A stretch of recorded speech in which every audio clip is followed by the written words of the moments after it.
You are now checking out The Win Podcast, where the everyday people are the celebrities. So let's get to know them.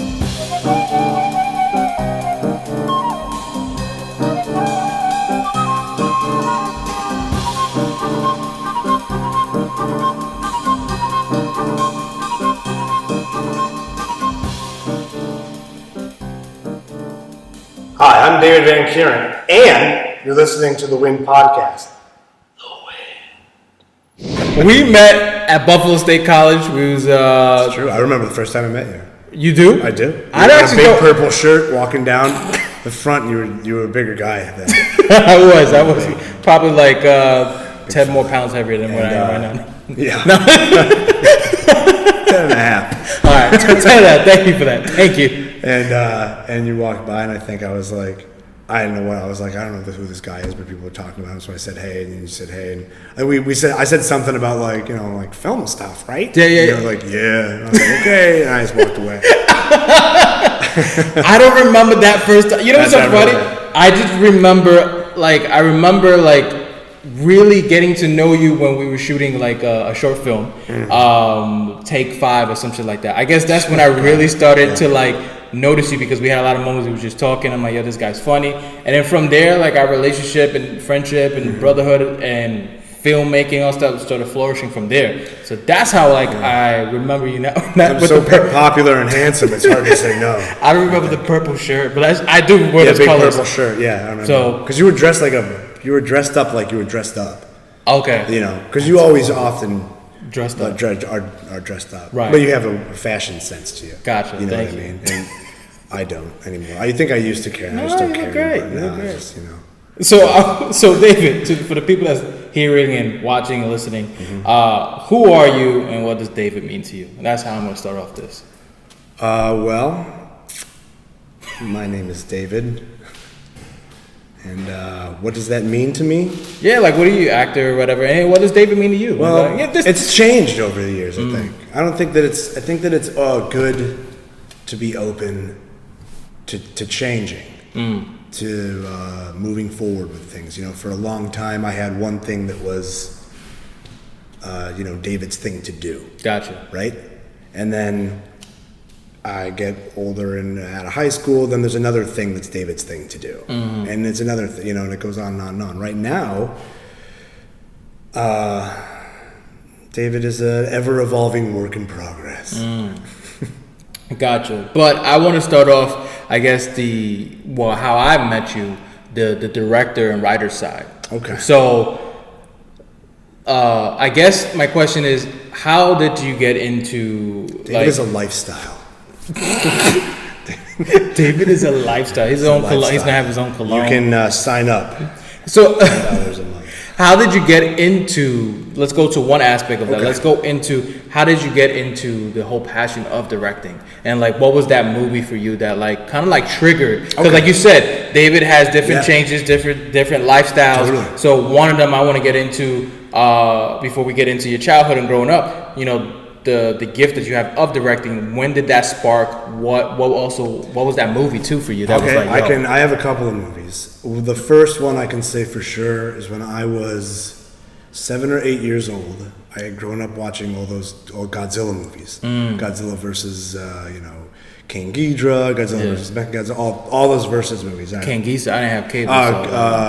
That was on cable? Ghidorah. I think we rented them. Okay. I don't remember where we got them. I just know we had them. And I loved this one movie called Godzilla 1985, which is known throughout the world for being one of the worst movies ever made. But when you're a kid, you don't know. You're just like, oh, this is great.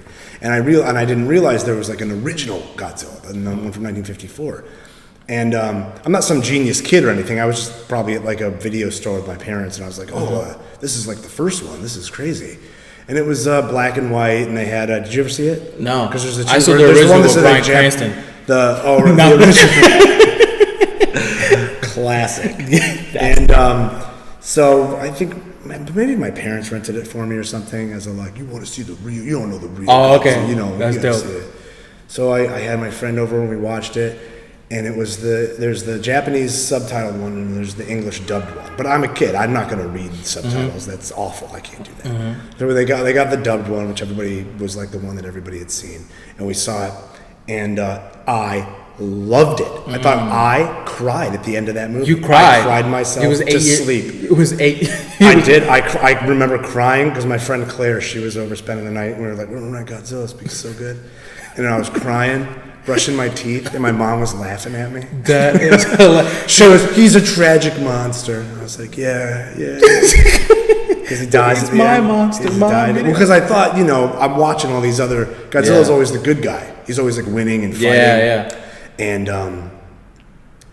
And I just remember like when I was a kid. I don't think it was that point in time where I was like, in that one I was like, "Here I come, Hollywood." No, I just really liked that movie. I just always had an appreciation for that stuff. And as I grew up, the movie made different things for me. But the movie that I would say where I actually got into learning about production and was like, "Oh, this is something that could be cool," was Alien. Yes, okay. And that was the I first always movie. remember you always spoke about that. that. That is my favorite movie, and it's funny because I don't like horror movies generally. I would say 9 out of 10 horror movies I don't like. I would say 9 out of 10 movies in general I don't like. But this movie, for sure, Alien was the one where I saw it, and there was just something about the way it was. I must have seen that when I was like... You ever have a movie you've seen so many times? Yeah, Rocky. Rocky, right. Seen that over exactly. and over and over. And so I saw this movie, and I loved everything about it. The way it sounded, the way that it like kind of wasn't like other movies. Everything looked different. How and old it was were you? I don't remember. Like, I think I had to be teenager? young teen. I had to be like... Okay.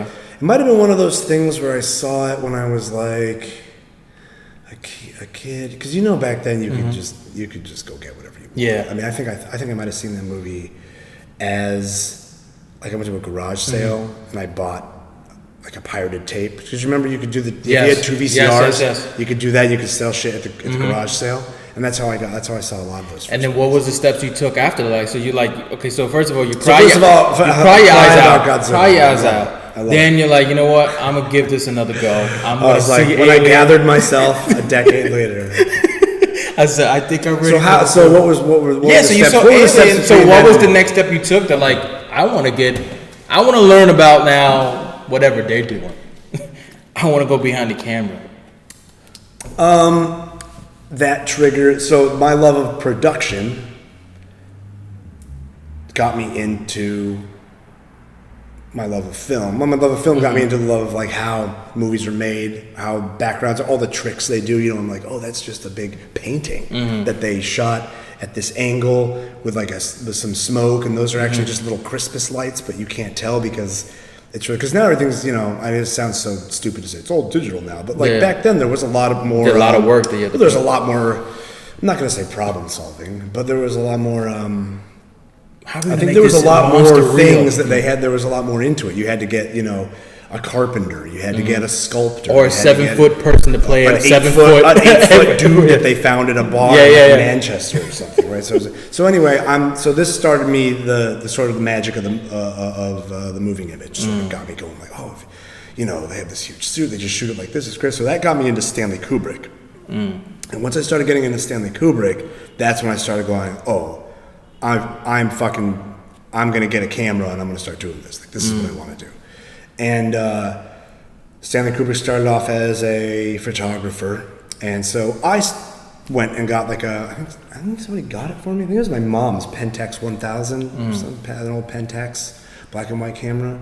And I got that, and I took a class at the community college on how to do it. They just had books because I was like, well, I don't know anything about this. Yeah. And it was a little hard actually to be like, I love this stuff so much, but I don't know that much about it. Yeah. So that was maybe like the first hurdle, like the first mental hurdle of like admitting you don't know anything and not feeling like you should already, not being like, Vegeta about it.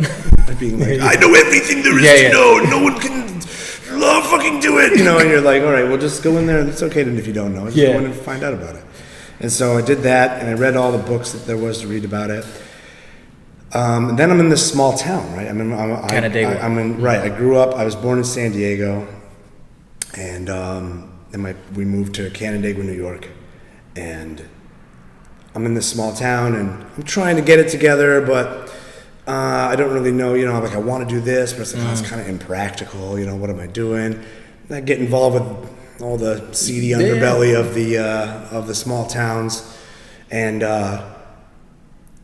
I eventually used this passion to get out of there, and and moved to New York City. In between that and being here now, I've traveled the United States like 4 times on a train. I've been a welder on the fishing ships. I was a driver. I was the worst waiter.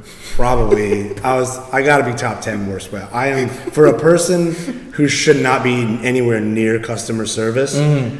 I have supplemented a lot of my life working customer service jobs. Which is hilarious to me, because what I love about you is the stories that you will always say about doing the jobs and not giving a fuck and playing these characters and fucking with the people to me, and like not getting fired. Like I don't know how they did. I was like a death wish. I was like, just do it. I don't even know why I'm here. And I think it's because I was one of the only people. And the jobs that I had, I always show up on time, pretty much on time. And well, your work ethic never changed. That's right. My work ethic was always like getting it and doing it, and right, exactly. So. Did your town like influence you at all? Like, it influenced as me. In like, definitely. Like creatively? Absolutely. Where I was in Canandaigua, I hate it there. I'm going to use the word hate. I hate that place. I don't like small towns, but I'm interested in them. You know what I mean? Like, if you're afraid of spiders, maybe you keep looking at images of spiders or something. Maybe there's something where that happens. If you're afraid of a certain thing, you might be like, I want to keep pushing the edge of it and see. So for me, I don't like small towns usually. I think they're super depressing and sad. And when I go there, there's like a strip mall with like a pizza place, and I'm like, oh my God. You don't like pizza? I gotta get out of here. One of the things I did actually is I went down in Canandaigua and I did. No one told me to do that. I told my dad I did this. I just went down from the north end of Canandaigua to the south end of Canandaigua, and I just ate a piece of pizza at every pizza place there was, and I like rated it in my head. And I was like, when people would come visit, we had a game, everything there is to do in Canandaigua in an hour, which included returning a video. And that's why you fucking hated it. It was nothing that much to do, and like kind of like conquer all that there was to. Now there is a lot to do there, because there's stuff like if you like pizza to go. Now I moved to New York City, but they have pizza in brick ovens, so you can't get that just anywhere. Yeah, that's That's only here, right? So there was, you can go hiking. Yeah. You could get addicted to drugs. Yeah. You could get pregnant. There's all the stuff you can do in a small town. Buy a car. Get a round trip ticket. One way. You could leave. So what was the moment that made you like, that's it, I'm getting the fuck out? Like, what was something that happened that you was like, yo, fuck this? There was a certain level of party time in my life, and I think that one day I woke up and I was like, oh, this is ridiculous. What are we doing? I was like, people have been arrested. A kid died. I was like, what am I doing here? I gotta get out of here. But it was great fun. And then after that, he was like, fuck. No, then I moved. Then I moved. I got on a train and I went to I went to Seattle and I lived there with a friend of mine, and then I did all that stuff. And I wasn't even thinking about film stuff then. I was just living life. I was just out there. I needed experiences to reflect on. I had this small town experience, and that was something. And I had like my thoughts, but there wasn't a way to really synthesize those thoughts into something kind of tangible and manageable that you could use to create something. So I was kind of building up without even really knowing it. Like I know I wanted this thing in the background, but I was like, well, and so okay. So I went out and I was like, I gotta get out of here. I gotta run. I gotta go. So I went across country. I stayed in Chicago for a while. You was in Chicago. I didn't know that. Yeah. So you went to Seattle. I went to Chicago for a little bit, only a little while. Then we went to I went to Seattle, and I lived. What you was doing there? In Seattle. Like Seattle and Chicago, basically just living life too. Yeah, I just went there. I visited friends, and I hung out with my very good friends. Her mother's, her name is Rachel. Her boyfriend's name is Aaron, and I'm best friends with. They're like the greatest people. Well, I'm glad you remember their names. And I do. Me too. I think.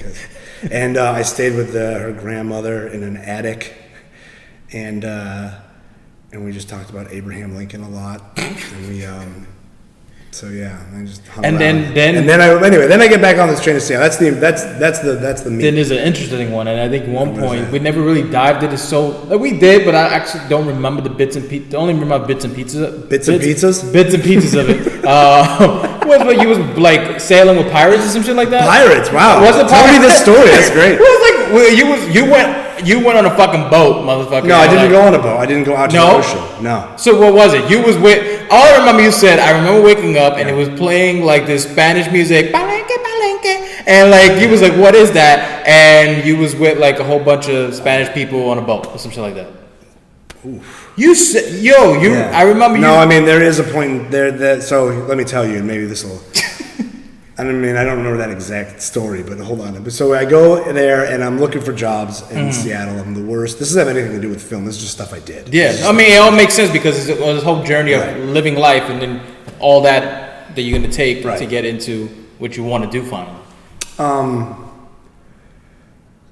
So eventually I get hooked up with this job with this, like Deadliest Catch. Mm-hmm. They're like they go out in the Bering Sea and they catch all the crab or whatever. Yeah. These guys went out and they caught black cod, which is also pretty lucrative, evidently. But I worked with some people there that were truly incredible. There was a guy that was so stoned all the time, and he fell off of a crane. They didn't fire him. We were able to. One guy, I did like.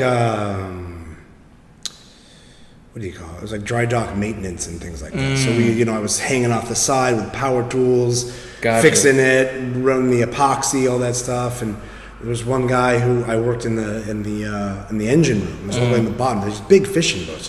They're big. Yeah, motherfucker. And that's what I'm saying. He was on this boat. Yeah, I know I wasn't making it up. I'm making that up. This guy, he was really weird. His name was Bert, and he would always have he was always saying weird things to me, and I was like, well, I guess. I mean, he's kind of he's like in this room all day, and maybe if I'm like 70 years old and have been in this engine room breathing in fumes my whole life, maybe I'll be fucking stupid too, and I'll give it to him. And one day I was scraping out all this fucking. It's just like.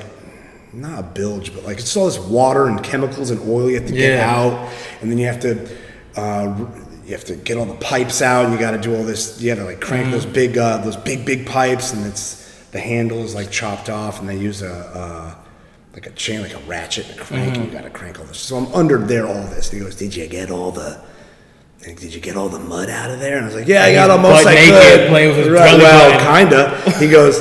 I go, I got most of it, all I could. He goes, "I'm gonna tell your mother on you." And I was like, that's kind of a fucking weird thing to say to me, but okay.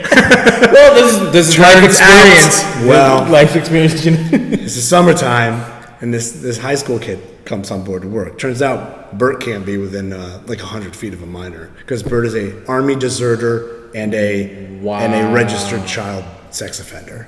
And that's why he's hiding in the fucking. And that's why he's down there now. And then what else did we do? I mean, I did. Did you end up all these life experiences? Did you ever When did you start writing now? To just take these experiences. Not till way after. No, because I didn't write any of it down because I was like, this is must be what everyone else is doing. Right. I just think But then I would come home and talk to my friend who worked at Microsoft, and I'd be like, "How was your day?" And he's like, fucking missed this deadline. Emails and shit. I know what you mean, man. I had Bert fucking mad at me. I know what you mean. This guy fell off of a crane. He lives in a van. So when did you start, after you gained all this life experience, when did you start pursuing your passion to be I'm going to write, I'm going to direct, I'm going to do something now? I'll tell you, when I finally realized, okay, you know what, I could, and that, by the way, that boat job, if anybody's listening to this, if you don't have anything tying you down, I recommend it. It was the best job I've ever had. I had to wake up really early and you worked really hard. And some days I would come home and I would have carbon fibers blasted so hard into my face that pellets would come out of my hair. Shit. And the bathroom would be black, with a bathtub would be like a soot would be everywhere. but it was one of the best jobs. I work construction and work demolition for a while if you can. It's an awesome job. I can agree and, to that. It really is cathartic, and you can eat whatever you want. Because you're going to lose weight. It's going to be great. No, that's true. We would move these big pipes. They were 80 pounds a foot, galvanized pipe through these small hallways, these big pipes, these little hallways. It was great. So anybody who's hearing this, you can make a lot of money going out on the boat, but you're probably going to die because the people that are maintaining the boat. I mean, we had to take apart. I'm just telling you these real quick before we get into it because this is pretty funny. We would take you had to do some woodwork, like all the drawers and stuff for the beds. We'd take that out. We found hidden compartments with stacks of porno magazines with a knife in it. With a knife in it. Which means people had been there before that he's like, get the fuck. I don't know what he's doing with that. It's just a steak knife. Like hidden, shut like a bookmark. Like it was a bookmark. And I was like, okay, smart. Bold choice. Yeah. Then there was another guy he installed. There's a certain amount of ammonia that can happen when there's an ammonia vent that's supposed to blow the ammonia up through the quarters and out into the air. Well, this guy installed it backwards, so it blew the ammonia into your sleeping quarters. One guy came back and he had long hair, like a big beard, and he looked kind of crazy. And I forget what his name was, but he was nice to me. Yeah. And I was like, man, you can make a lot of money, right? Because I'm kind of trying to getting that money. Mm-hmm. And he's like, yeah, I made like 30 grand last month when we went out or something, And I was like, wow, that's crazy. Well, why did you come back? Like, what did you? Because in my mind, I'm thinking, you don't have to. You do this once, and like this is like stripping. Like you do it and you're done. And he goes, I went to the Philippines. I'm like, yeah. Well, yeah, but what did you spend it on? And then he looked at me confused. He goes, I went to the Philippines. I was like, I don't know. And I didn't say anything. I went, right. And I was like, I don't know. Like, what are you doing? Body hiding money. Like, what are you doing in the Philippines? I was like, ooh. So I was like, then one guy I knew actually went out with them, and he was white and could speak Spanish and English, and the guys they didn't like. These are like toothless non-citizen felons. Not that not being a citizen is bad, but these are like, I'm saying like they're off the grid guys, right? Yeah. And they threw his shit overboard in the middle of the Bering Sea in Alaska. They threw a couple of his things overboard because they don't like him. I mean, it sounds like a job that everyone that you recommend should do it. You should do it. I get it now. I definitely get it. Then I was a driver. So anyway, I did all these things, and eventually I'm out there, and I'm like, I'm not finding what I want to do. And I see people in certain positions in life, and they're not super. They're making good money, and I would say they're like low, medium happy. Mm. They're like a 5 out of 10. Mm-hmm. They're making it's working. They got different things they could do in their life later. Mm-hmm.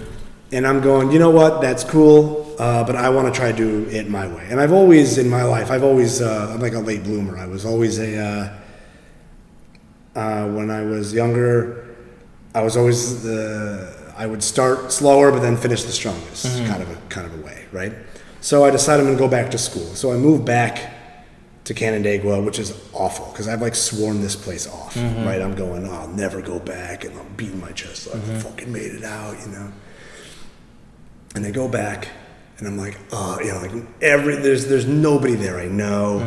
Everyone is like, I just can't even talk to anybody. Everyone is like a functioning alcoholic, which is like totally cool. Yeah. But I just was, at the time I had been involved with some substances before this, and when I finally ran away to Seattle, I came like never again. So I came back, and I'm completely surrounded by it. Shit. And the only jobs I can get, I was a crepe chef.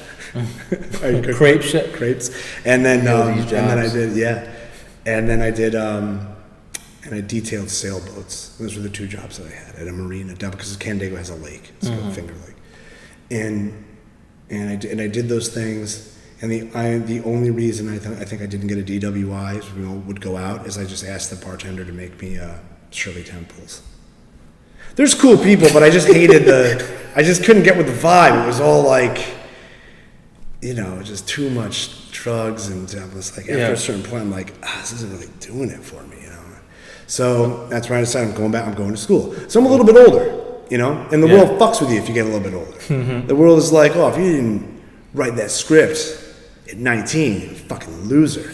Right. And it's not true. Mm-hmm. And part of me kind of felt that. But like, Yeah, I'm just being honest, because if anybody's a little bit older and feeling it, fuck that shit. It was great being older because I already fucked up. I already had everything done, right? So by the time I got to college, I was like, I'm going to work, and that's how you and I got hooked up with this. And so when I finally had to apply to TFA, I was like, I have the idea for the story, because I used to just go to Blockbuster and rent like every video there, and I would go and I would just watch them all the time. I would just constantly watch them, and I do that, you know. So you was like pretty much, you know, with this whole journey, you was putting into work, you was getting life experience that a lot of these kids wasn't getting. Like, you know what I'm saying? We're both on two different paths. Like, getting my experience from where I grew up, you're getting your own experience where you grew up, and then leaving and doing this stuff, which is enriching a lot of your mental capability, which a lot of these kids don't have. You know, going into college, kids and adults too. I mean, it's about becoming. And it sounds so corny and bad, but like being open to things that make you uncomfortable, and trying to just be more well-rounded. Like, I have a lot of interests, and I think that when you can see the connections between a lot of things, that's really helpful for anything. If you can see the connections between the way parts go together, then you can, on the boat, for example, we often would have to, I don't have this size screw, so we'll have to cut the screw and put it in and do it. And that's a lot like sometimes building gear, putting this screw together, getting this thing, it's kind of the same, right? Storytelling is a lot like writing a song. You have an intro, you have a build, then you have like your main, you know, so it's that kind of way. It's all many things are the same. So when I go through when I having all these experiences in my life, and living it, you come back and you reflect on it, and you can look at. I think that it's safe to say you can look at just about any person, and you know, they start out. Sometimes people are driven at a very young age, and that's what they do, and they go and they do that. But they, like in high school and stuff, you can see that they were in band, they were in theater groups. They you know, you got to go out there and you got to do stuff. You can't get anything done sitting around, and it doesn't.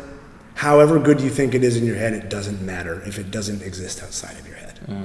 And so, getting a lot of these life experiences made me want to make something. So what did you like to write and direct? Like, so you watching? When I was watching these things, and I'm like, so what is your style? What do you like to write? What do you like to direct? Which I always loved hearing how you think, because it's different from how I think. You have all this knowledge, and also at the same time, this knowledge build up your taste and also build up your gift of what you like to create. That's your own way. So I want to dive into that. Like, what are some things you like to write? What is the process of what you do when it's writing and also directing? Same thing. Make up your own swear words.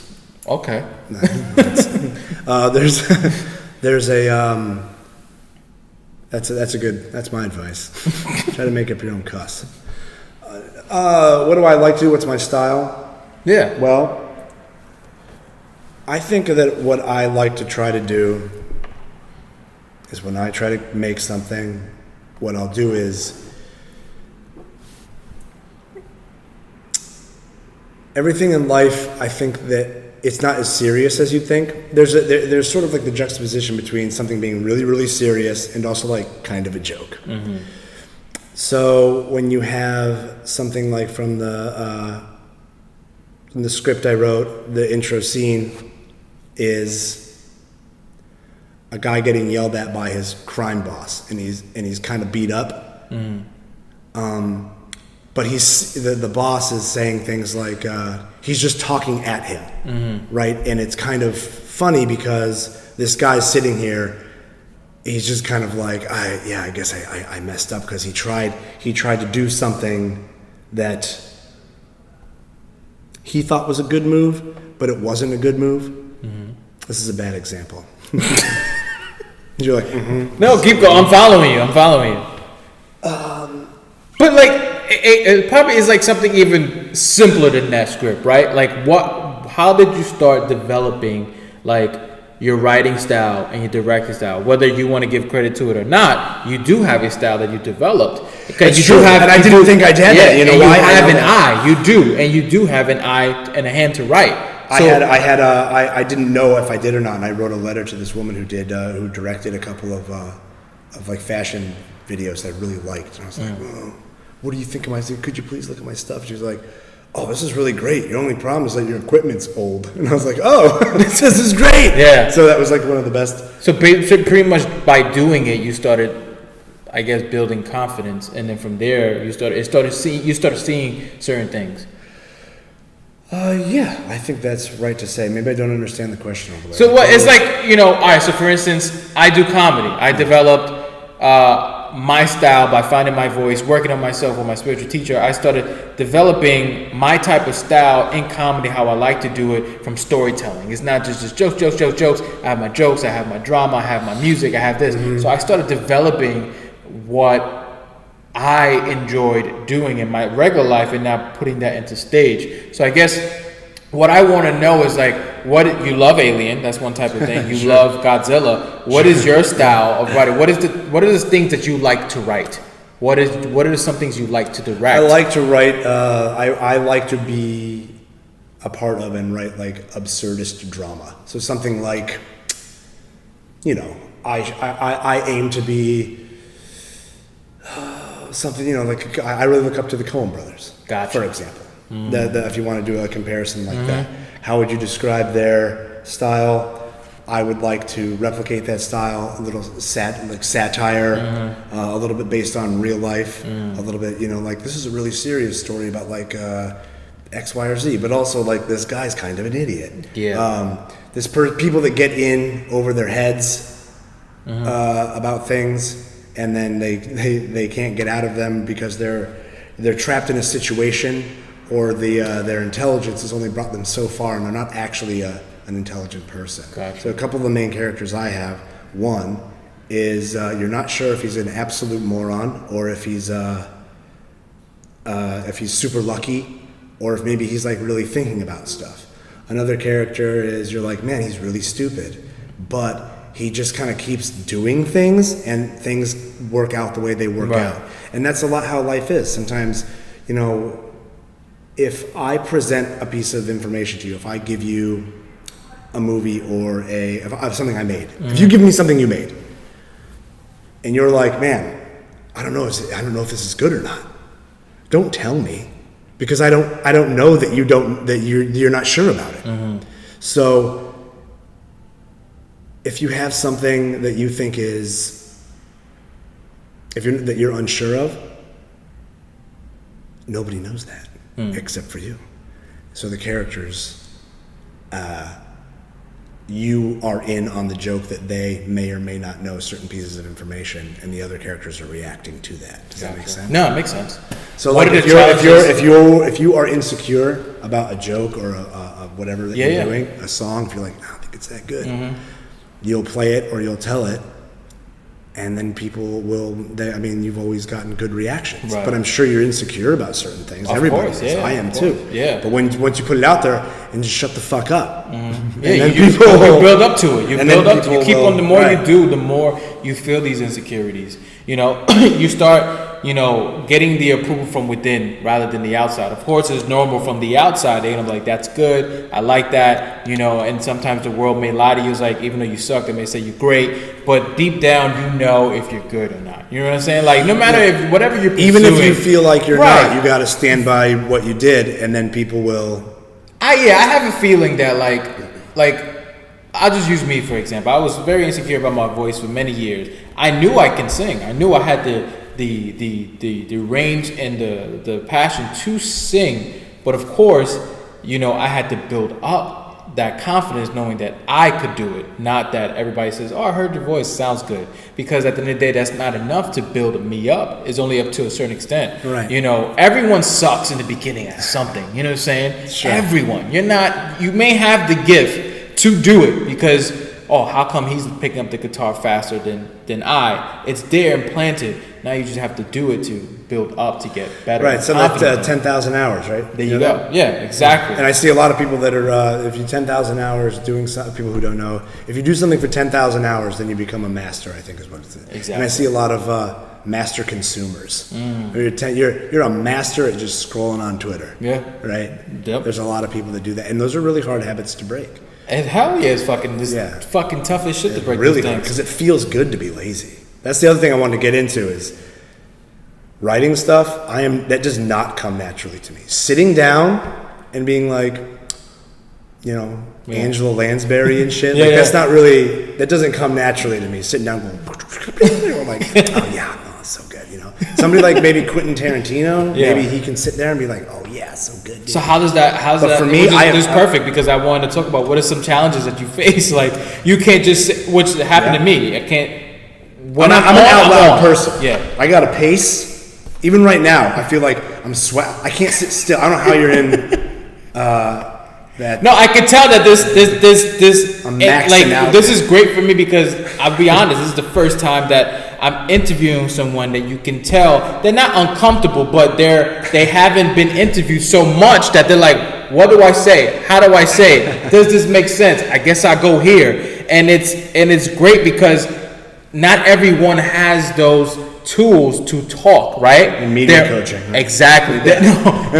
Some people is like, I guarantee you, if I could tell you, write me a script about this interview or show me or direct something, create something about this interview, you'll be like, okay. You'll come back and build them up. Yeah, I mean, I'm thinking about 100 different ways I could answer your question better now. No, but this is perfect because like you said, there's one of the challenges is that you said is like, I'm not the type of person that go up, right, to a computer and be like, type all this. Oh yeah, got it. Exterior, nighttime. Yeah, I'm kind of like a person.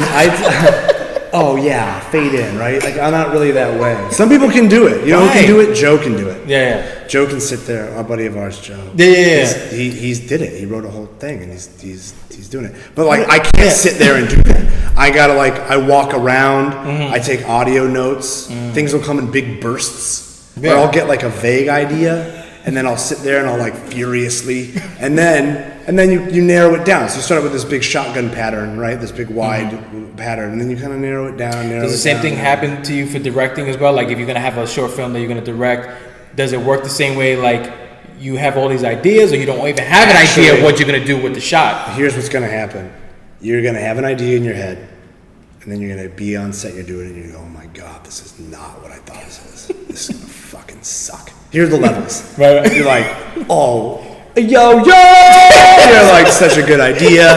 Why hasn't anyone ever thought of this before? This is fucking good. And it could be that I'm a genius. You're like, this is so good.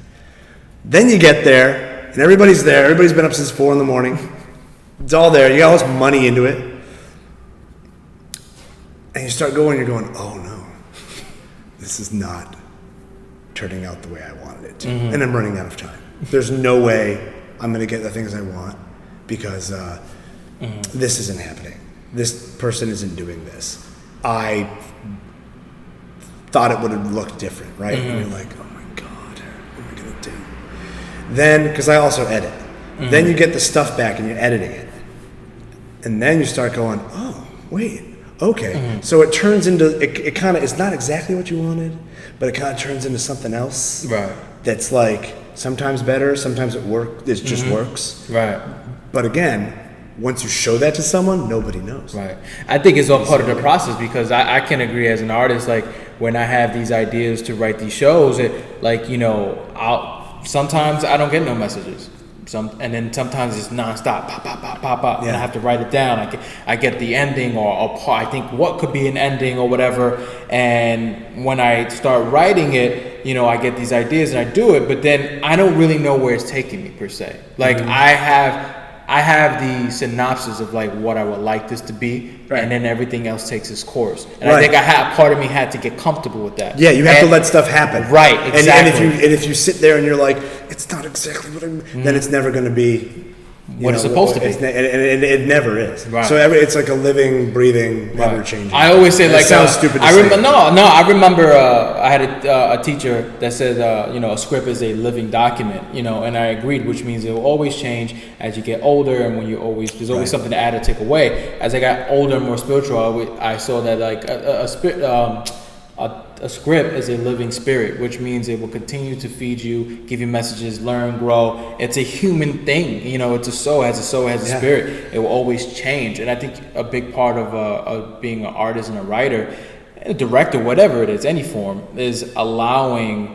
to embrace the unknown one and to allow the change to go where it needs to go. Like, even though you may not trust maybe one direction, like, wow, I didn't plan to write this, but let's see where it goes. And a lot of times it turns out better because it's going to be in your head the one way and then you get stuck. Mm-hmm. And then when you go and you say, there it is. And, I try not to beat myself up. I'll take things that are already, like, I'll take a scene that I really like. And I might just have that in there as a placeholder. Mm-hmm. And when I read it and then I go in and I rewrite it around it takes a couple of weeks. But I'll rewrite this one thing. Like I have a character who is talking, and it's basically this monologue from Charles Manson that was in. Do you know the band Death Grips? No. There's a band called Death Grips, and they had this great. Oh, you said the Death Grips? Death Grips. Yes, from 1946. I love. No, I don't know. No, yeah, Death Grips, bro. I loved them. They have this great quote from Charles Manson in the beginning. And in my head, I'm thinking, that kind of sounds like when I've had shitty jobs and bosses are yelling at me. And this is a scene where a mob boss is yelling, a crime boss is yelling at this other guy. So I put that in there. Now, what I'll do is I'll go in and I'll extrapolate those things. But whenever I see or hear something that's like a concept that I like or that parallels something that I'm doing, because I'm not fooling myself being like, every thought I have goes directly from my brain onto paper and it's totally original and no one's ever thought of it. Right. Fact. That's not anything. Right. So when I hear don't plagiarize, but it's totally fine to sit there and go, okay, I can say here's this and write it down, and it changes meaning when you write it down. When you actually write something down, the act of doing that, you might change it, word here or there. You might go, this goes good for this other character. I might get rid of it. But like you wrote that down, and it's part of that. It's part of that now. Right. So you can keep like you see that happen in homages in films, like Quentin Tarantino.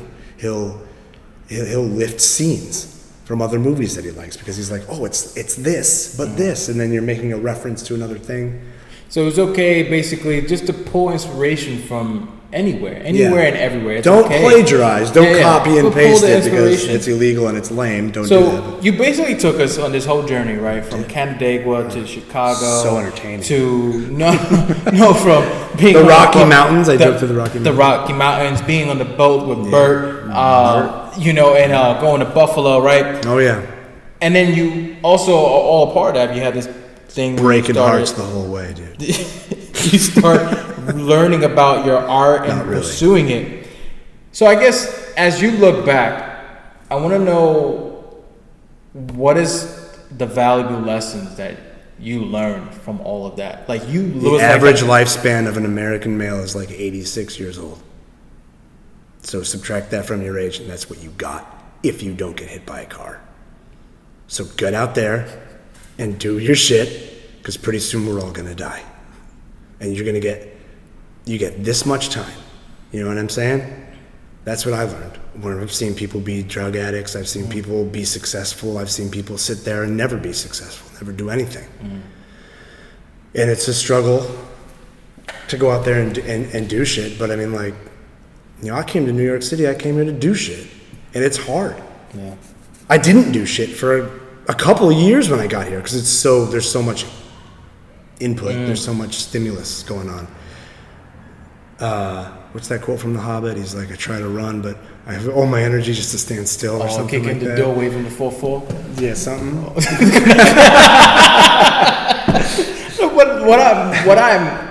And I love that you took that moment and really said that, like, there's not much life. And that's all you get. And life is precious. Even if you believe in an afterlife, it doesn't matter. You're still not going to get this chance right now. Mm-hmm.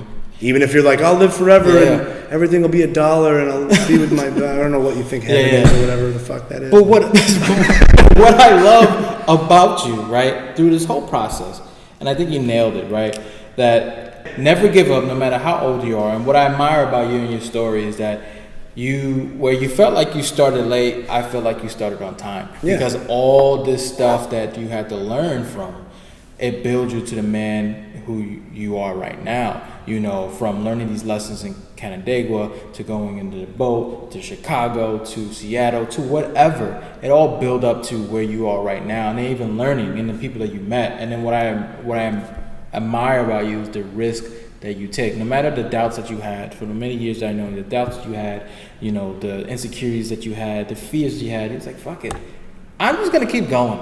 Yeah, you just gotta say like, whatever happens is like, life. Because you always gotta say, well, you know, they can't fire me, so I'll just keep doing. I mean, maybe that's a bad example. Yeah. But like, as long as you just keep, and you don't have to wake up every, like, you know, did you see today they had like Mark Wahlberg publish his schedule? He's like 2:30 a.m. gym for 2 hours. Fucking after the gym, I pray. After all it is, I'm just like, oh my god. So you don't have nobody has to be like Mark Wahlberg. Yeah. No, I mean, just keep doing stuff and make sure that you have interests and hobbies. And I wanted to get into this because I don't know how many questions we've got through, but I wanted to say. I don't want to be like one of those guys who's like, put your phone down, you kids, and be like an old man or something. But when I didn't have access to the internet for a while, and I was using all the data on my phone, I eventually was like, oh my God, I'm going to have like a $500 phone bill. So I just stopped using my phone. And I went outside and I went to this comic book shop and I made friends. And I noticed that it sounds like kind of like that one Simpsons episode where they're like, Krusty the Clown goes off and the kids go outside and they're like, oh my God. But I went out and I developed more things. So it's I just saying like there are certain little pit holes and little traps. And it's the phone or playing video games and stuff. It feels really good to just sit there and you have to fight against that laziness. And you really do. That's the biggest thing. If you just get out, I think Terry Crews said this, where he's like, people always ask, how did you get in such good shape? And he's like, I just kept going to the gym. But if you go to the gym, don't go there like, okay, I'm going to go there and it's like, welcome to Fight Club. Mm-hmm. You know, just go there and get on the bike and bring a book. Just do that it's about habit building. And if you're on your phone or if you're in a bad relationship or you're in a place where there's bad, like toxic habits, they're going to pull you down.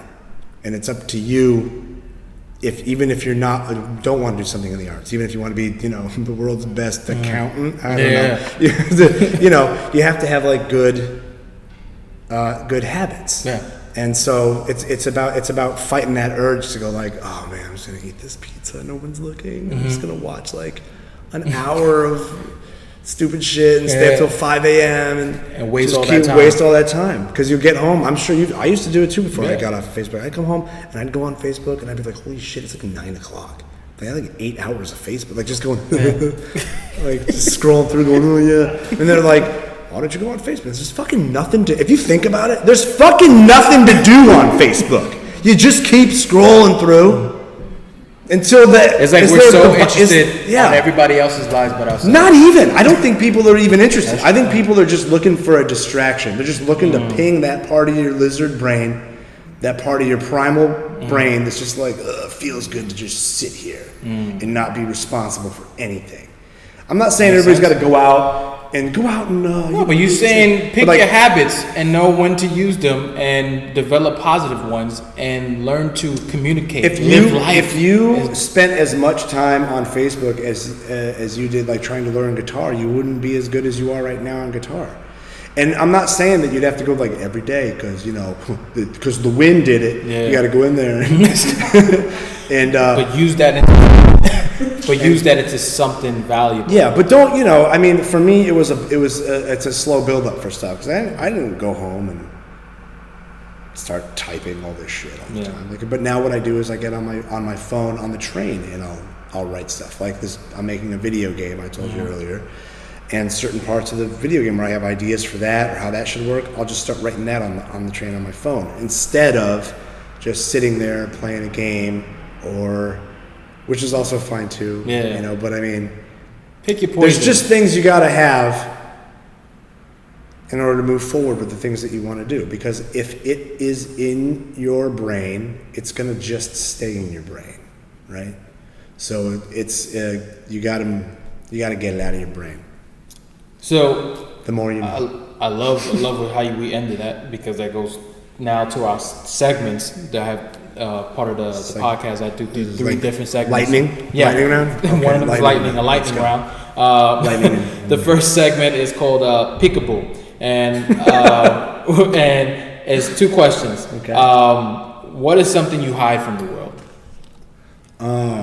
It doesn't have to be like this long descriptive thing. Just something I hide from the world. Yeah. What is something you hide from the world? I try to hide my debt from the world. My student debt. What is something you show the world? That I don't like most of them. Okay, I don't like most people, and I'll let you know. You're honest. I think that's fair. No, that is fair. You're very honest. You don't like. You were there for a couple of them. I was there for a good number of them, yeah. Which is great. Your honesty, which I think people should be more honest in this fucking world. I think so too. Just if you don't like something, you can just leave. You don't have to say anything. You can just go, even if they're talking to you. Just leave. It doesn't matter. Like, that was rude. Like, yeah, but I don't care. I want to go do my other thing. Segment number 2 is if you would die tomorrow. So if you was dying tomorrow at 3 p.m., what is something you would like to accomplish or do? Like, don't worry about how you're going to get it done, but like, it's going to get done. So funny. You're asking me these questions now. I have like like if you're in the shower, you always come up with 100 answers for these questions. Yeah. Right? Like, I would do this. Yeah. So what is, if you dying tomorrow at 3 o'clock, what is something you would want to accomplish? What are you going to do? What I want to do. Tomorrow at 3 p.m. I'm gonna. And don't worry about like, oh, this can't get done. Possibly, it will happen. So. Oh, well, that's great. It's really nice of you. Thank you. Well, there's at least I can do. I would. What would I do? I don't know if I would do anything too much different. I mean, it's nice to have these lofty things, like, yo, I'd make my masterpiece. But I think I would get everybody together to have like a good get together and have like a good game. Like again, I try to get everybody together for one last, one good handshake. And I'd see everybody, and I think that's what I'd do. I mean, it'd be nice to do all that other, make a movie or do an animated thing. And I do have those goals that I want to do. But if I was going to die like tomorrow, what would be the fucking point? I'd never be able to gloat about it or see it happen. Like, you made it. Oh, dead. So might as well just go around. Let's make a memory, get a pizza party, play some Street Fighter. It's all good. I love it. And then the third segment is called Words from My Spiritual Teacher, Guru Enlightenment. Trademark. She's my spiritual teacher. She has taught me so much about my life and about spirituality. All her services is free. She does free workshops and basically focusing on your life. As you guys know, I'm always stating it on every episode. And then you will have the website of where you can reach her and stuff like that if you're interested. And this is just a segment to share her writings, what she writes, what she does as well, and to hopefully spark a inspiration and want to be like, let me look into her more, And she's in my shows as well. She directs them. So segment number 3 is Words from My Spiritual Teacher, Guru Enlightenment, and this is from her book, Guide to Finding Answers Within the Unknown, and this is a piece in the book from chapter 8, Finding Your Purpose. Why do we make things so hard for ourselves? Why do we allow the world to blind us? Why are we afraid of seeing within ourselves? We are here to serve a purpose and follow our journey. Let's stop wasting time. And it's crazy because you were speaking about all that. This kind of like sums up everything. And you was just speaking about that. I did not plan Classic David. So I want to know, what do you think of that? Because I just shared that. That's crazy how, like, we were just speaking about this. And then why don't you do the things you know you have to do?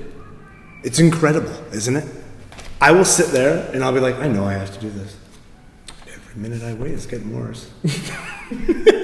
Don't know why I'm putting this off. It's not hard. Just go do it. And I go, I don't want to. Why? I don't know. I don't know why. It's got to be some kind of psychological. It's part of the human thing. I've heard interviews with very successful. I think David Fincher was one of the guys who was like, I am a lazy person, but it's like you almost have to, he's saying that. And you almost have to, once you recognize that that it becomes something you can slowly work towards. I think people will overreact. And they'll be like, I'm gonna go, I'm gonna do it, I'm gonna destroy everything. Just do a little bit at a time, and eventually, you know what? Water makes the Grand Canyon, right? It's stupid to say, but eventually, every step fucking takes.